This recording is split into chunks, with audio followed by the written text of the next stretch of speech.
د افغانستان او افغانانو لپاره د خوشحالۍ او پرمختګ بل خبر.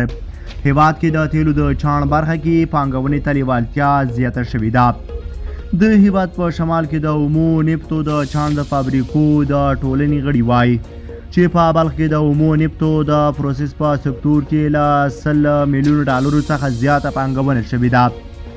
دوی وایي چې په دې برخه کې نږدې 3,000 هیوادوال په کار بوخت دي. د نفتو د پروسس د فابریکو مسؤلین وایي که د صنعت او سوداګرۍ وزارت همکاري ورسره ډیره شي دوی به په دې برخه کې د پانګونې حجم ډیر کړي. دوی زیاتوي چې توانېدلي نږدې 10% مارکیټ په خپل لاس کې واخلي خو که یې ستونزې هوارې شي کولی شي د نفتو په سکتور کې ډیرو هیوادوالو ته د کار د زمینې برابرولو چارې هم برابرې کړي. دا خصوصي سکتور غړي وایي چې لا یې هم د تولید د پراختیا پر وړاندې د لوړو مالیاتو د برېښنا کمښت او د ځمکو نه شتون د ستونزې په توګه پاتې دي.